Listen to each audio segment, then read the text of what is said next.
But hey, how about this? We both got the same mic. That's continuity, right? Got the same mic. We got the semi-flat bill hat. I got the glass hands. I got the Amazon Echo frames on. Yeah, man. It's like we coordinated this. Hey guys, welcome. Here with my friend Tyler. You guys, well, if you're obviously a part of the Fanny Pack Photographer channel, then Tyler and I are co-hosts there. If you're watching this on the Techie Agent channel, then you've also seen Tyler make a few appearances over the last couple of years. But we're each in our respective offices today. I didn't see the Apple event actually live. Did you watch it live, Tyler? I did. Okay. It's like the first 5 minutes, but yeah, I watched live, and it was. So all I've done is just like read the recap articles and stuff. But even with that, like, I think I've got a good idea. So correct me if I'm wrong, but I think we've got 3 new Apple products. We've got the iMac, the M1 iMac, the AirTags, and then the new iPad Pro. Are those the 3? Those are the 3 products. There were some services and stuff that they talked about too, as always, but we're more interested in the tech. They had the new Apple TV as well. Oh, okay. But was there anything cool about that or nothing, not really? Okay. Nothing crazy. Nothing crazy. So where do you want to start? The iMac, AirTags, iPad Pro. I'll start with my phone ringing. How about that? I put mine on mute too, but I still get like these notifications on my screen because, Mac, everything integrated. So I'm probably going to get blown up too. No, let's start with the AirTags. Okay. I know these have been in the works for a long time, and it's not crazy new technology by any means, but it is helpful if you're in the Apple ecosystem. Yep. To have everything integrated. I can use Find My Phone or Find My now. Yeah. To locate my keys or, put one of my kids' backpack or whatever we lose frequently. And $30 is a little steep, but that seems to be Apple's like minimum price now. Yeah. So I didn't think that was terrible. I mean, I've seen other products that are like those Bluetooth, Find My Phone stick-on products that I've seen, and they tend to go for around $30. Yeah, I've had Tiles before. Right. And they don't have a replaceable battery, so you replace it every year anyway. Right. And Apple does have the deal for $100, you get 5. So oh, really? Yeah. Okay. So the article that I'm reading is wrong. Still $25 for, a piece for 4 of them. That's not bad. No. I feel like I'm probably going to do that and stick them on my car keys or absolutely, something that I think is valuable that I might lose. So, I thought that was, and here's my biggest complaint that I've had with things like the Tile or some other of those, kind of Find My whatever object it is that you attach it to. Half the time they work, and then the other half of the time, like it's not connecting. Yeah. And the thing with Apple, and of course we're going to get called fanboys regardless, just by doing a video talking about Apple stuff, but Apple stuff just works. And so Apple's not going to release, in my opinion, an AirTag that's going to work half the time. It's going to work every time. And so for me, I'm like, that's actually a really cool feature to be able to put these smart tags on in a gym bag or other items to be able to find them and know that they're going to work every time. That's pretty cool. One for every camera cable in your bag. Yeah. Then I'm going to have to spend about $1,000 on these AirTags then. So that's the thing that we lose the most, right? Right. Oh yeah. Where's this adapter? Yeah. Right. Yeah. It's a nightmare.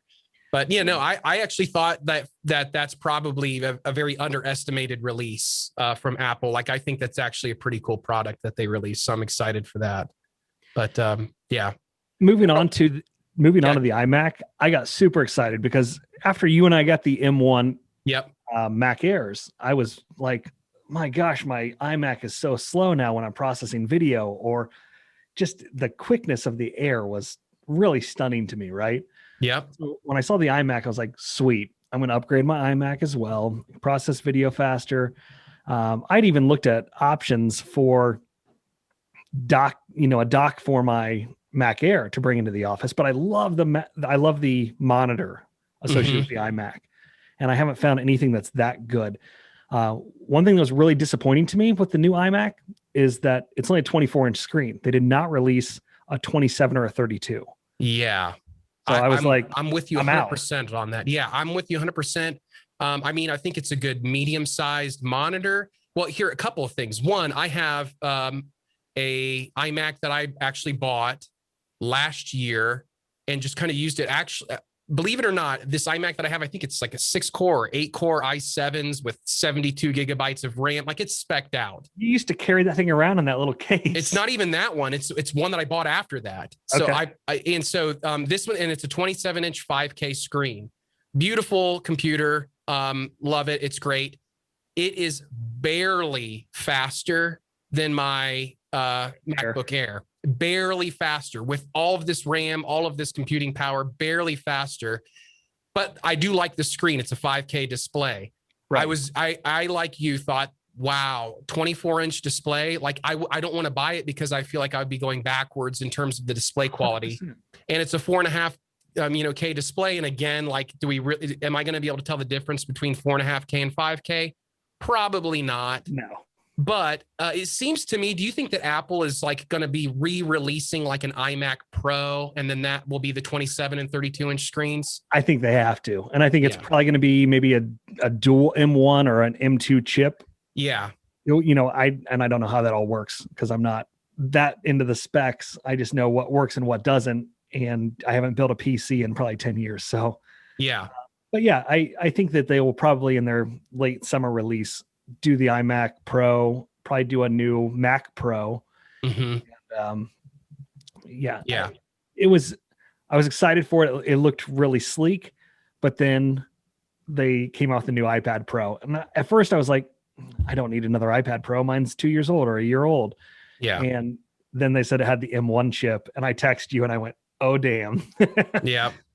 And so that for me, it was like, okay, I'm pissed that I bought a MacBook Air last year. If I could have the iPad Air as that, and I could have a docking device for that, and a nice Mark in our office has a really nice 32-inch ViewSonic monitor.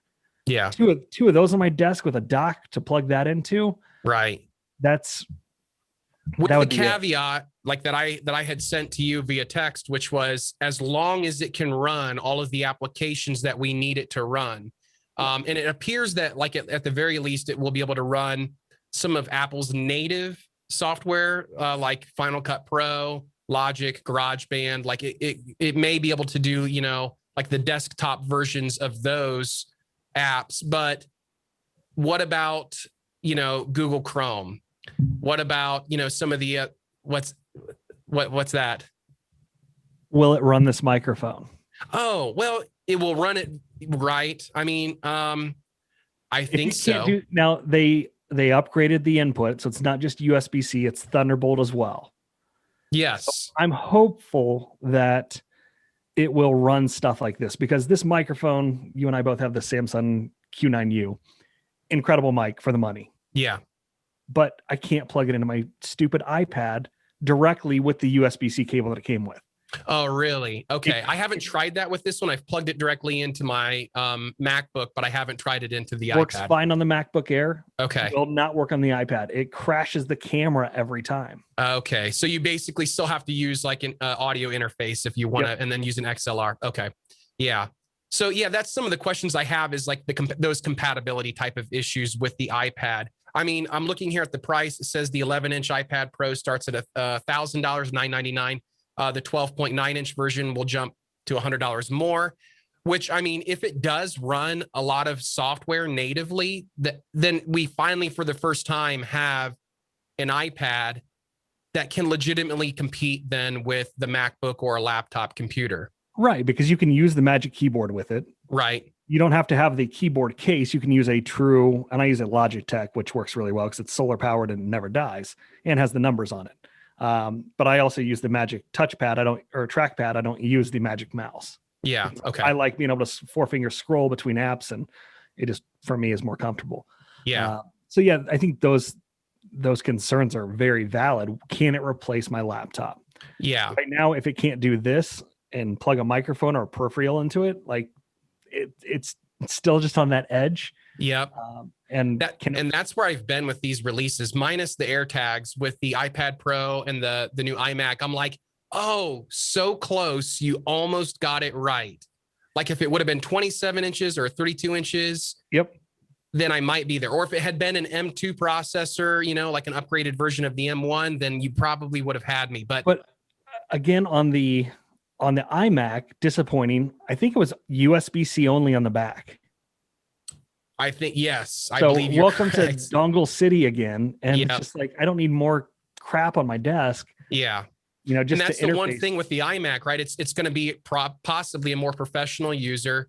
So it's like in my case right now, I have like all of my USB-C and regular USB ports completely plugged into external peripherals like keyboards and cameras and like all this other stuff. And so now, am I going to have to? Yes. Am I going to want to like buy a bunch of dongles to plug stuff in? Not really. Well, and Yeah. I've even got the one that you told me about years ago, and it's the, you know, little one that goes in the front so I can plug stuff in easily. Yeah. But I run into power issues with that all the time. My Yep. keyboard will lock up if I have too much stuff plugged in there. Right now I've got, Right. I think, an Apple Watch charger and a SD card. But if I plug into that last USB 3.0, it won't The whole work. thing shuts down. Yeah. Yeah. So, and you know, so I jokingly sent you a text about the M1. I think it's a decent release. I see where they're going, and I'm not ready to jump in on these new M1 iMacs just because they're not quite where I need them to be for professional use. Hopefully they release like a pro version at some point, like you said, in the summer. But to me, it just felt like a little bit of, I think the text that I sent you was, I want a pink iMac with the same specs as a MacBook Pro or MacBook Air, said no one ever. Right. And it's like, I just can't imagine that people want like a yellow or purple iMac with the same specs as, you know. Well, look, if you don't already own a Mac or your Mac's a few years old, it's certainly an upgrade for you. Yes. But if you're a year or two old, or you have a Mac Air and it's doing what you need it to do, there's no reason to upgrade. Yeah. Going back to the iPad real quick, I believe the starting price on the 11-inch is only $799 now. Oh, okay. So man, these articles that I'm reading here are totally off then. No, you're fine. That was from me watching the video live, and I don't know what the previous price was. Yeah, that makes sense. I think we're kind of at this stopping point where hardware has exceeded the ability of the software. You know, sure. The average user could not max out an M1 processor, right? Probably. For 99% of people are probably not really going to be tapping into its full potential. Unless you're doing really heavy hitting, like video, audio, media production stuff, you're not really tapping into the capabilities. I don't even you do. Mm-hmm. I don't do enough video editing that I would ever max that out. Sure. I might wait an extra 30 seconds, but at the end of the day, I'm thrilled about the iPad. I'm probably going to get one. I don't know what I'll do with my Mac Air. I still like the form factor. It's lighter than the heavier keyboard. Yeah. But if I can get a dock and 2 monitors in my office, the iPad will drive those. And then I can just pick that up and throw it in my bag and take it home. 100% I'm doing that.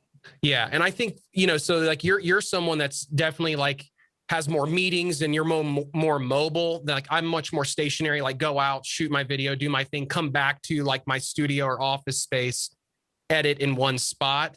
You're much more like mobile. So we almost have like 2 different needs. Whereas I'm like, hey, I want a really good iMac. You're more the guy that's like, hey, can I get an iPad that just kicks butt and I can take it with me everywhere and I have my computer with me, But you also do a lot of uploading, and the 5G built in to the new iPad is going to be, I think, a game changer for a lot of what we do.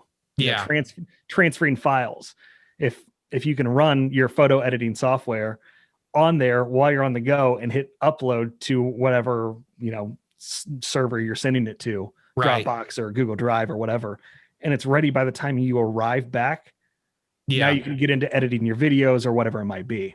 Yep. Yeah, absolutely. So, my takeaway from this whole event is good stuff coming from Apple. I like the direction they're going. I'm not in the place, since I have somewhat current products from Apple, not really in the place where I'm feeling compelled to have to go out and get it right now.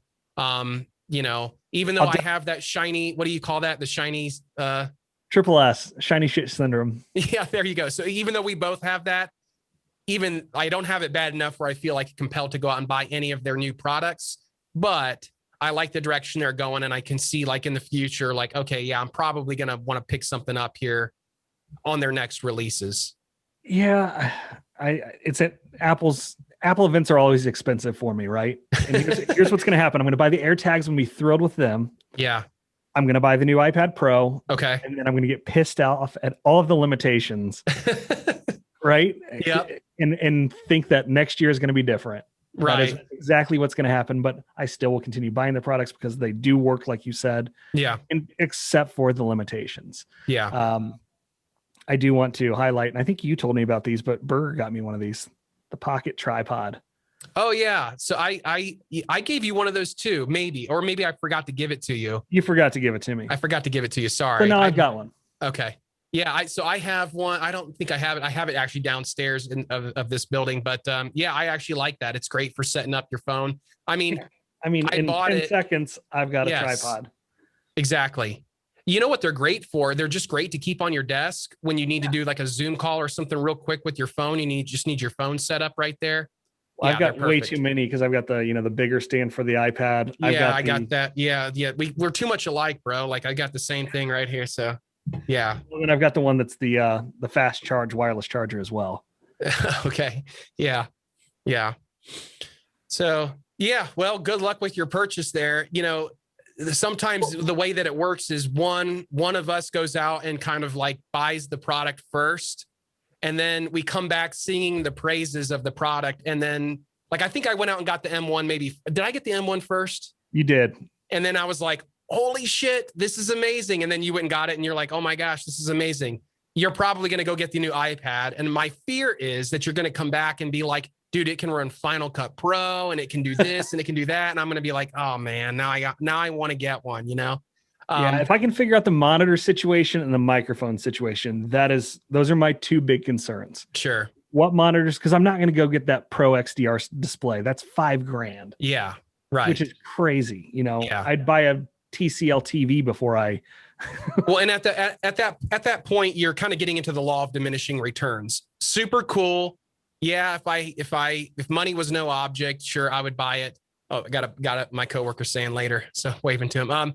But money is an object, and I can think of a lot of other tech that I would want for $5,000, so I can throw it on my 43-inch TCL with AirPlay real easily. Yep. And then use the keyboard. So maybe it's just a reconfiguration of my office. Right.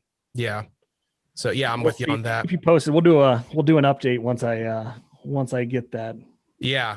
Now I do like what do you think about the form factor of the new M1s being a little bit more looking like kind of that squared edges, like they're kind of going. They're gorgeous. I like the new design. Yeah, I'm not a big fan necessarily of all the colors. I would probably just go with the space gray version.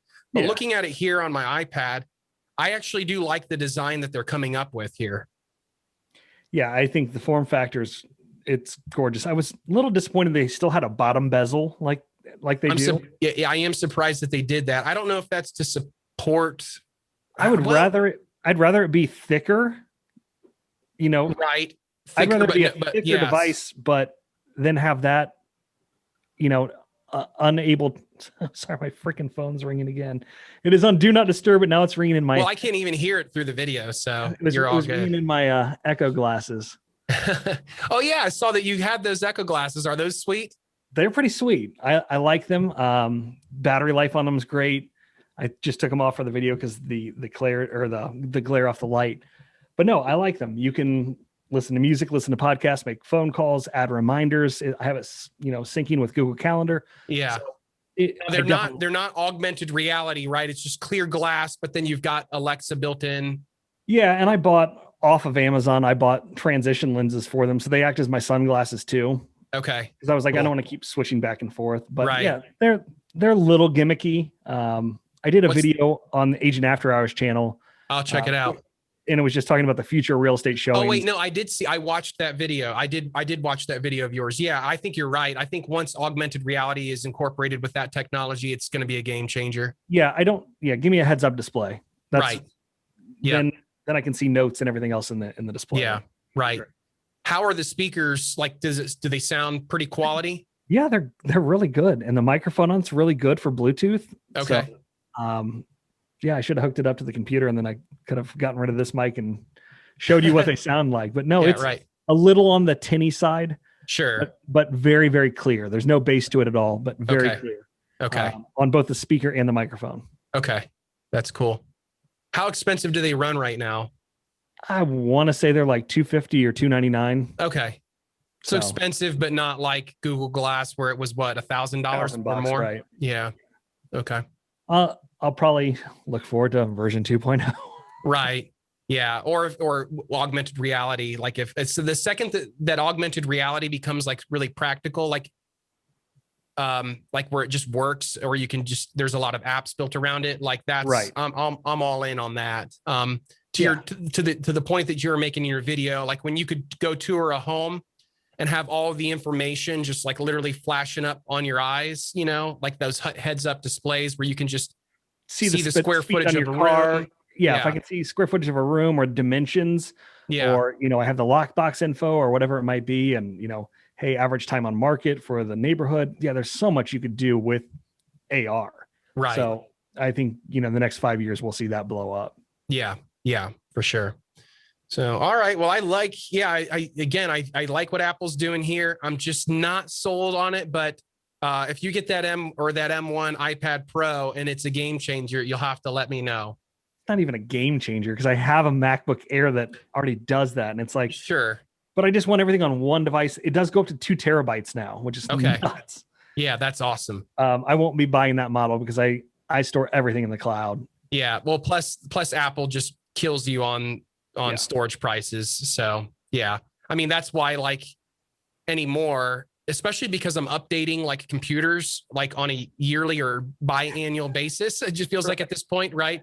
I don't want to have to try to transfer all this content over. I know that Apple makes it pretty seamless process, but I like being able to store a lot of my media and content on external hard drives. Yep. So for that reason, I've tended to kind of go cheap on the storage and spec out the other areas of a computer.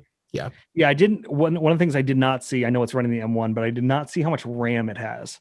So let's see here. It says here. Read it to me from your fake news. Yeah, right. Okay, let me go here. Apple unveils new iPad. Let's see what they say it has on it.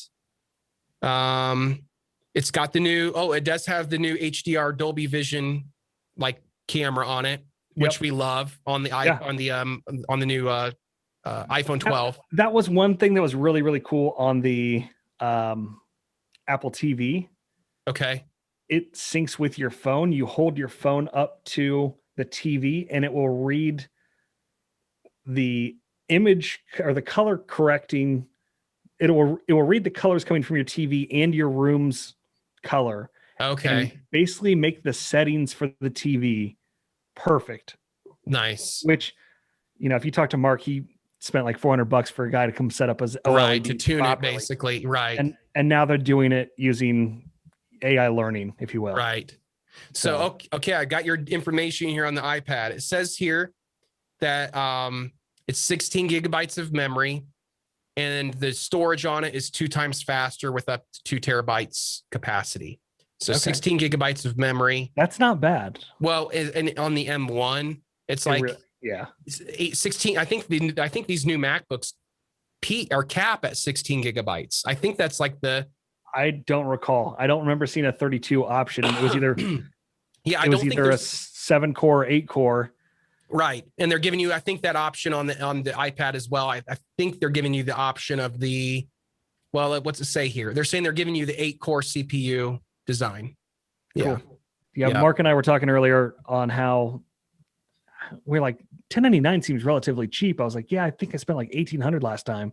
Because by the time you added Apple Care and added 5G or 4G and then added the keyboard, it was like, oh my gosh, and upgraded storage. So I'll be in for $1,500. Yeah, exactly. And that's kind of this. Yeah. I mean, that was the same thing with the the MacBook Air.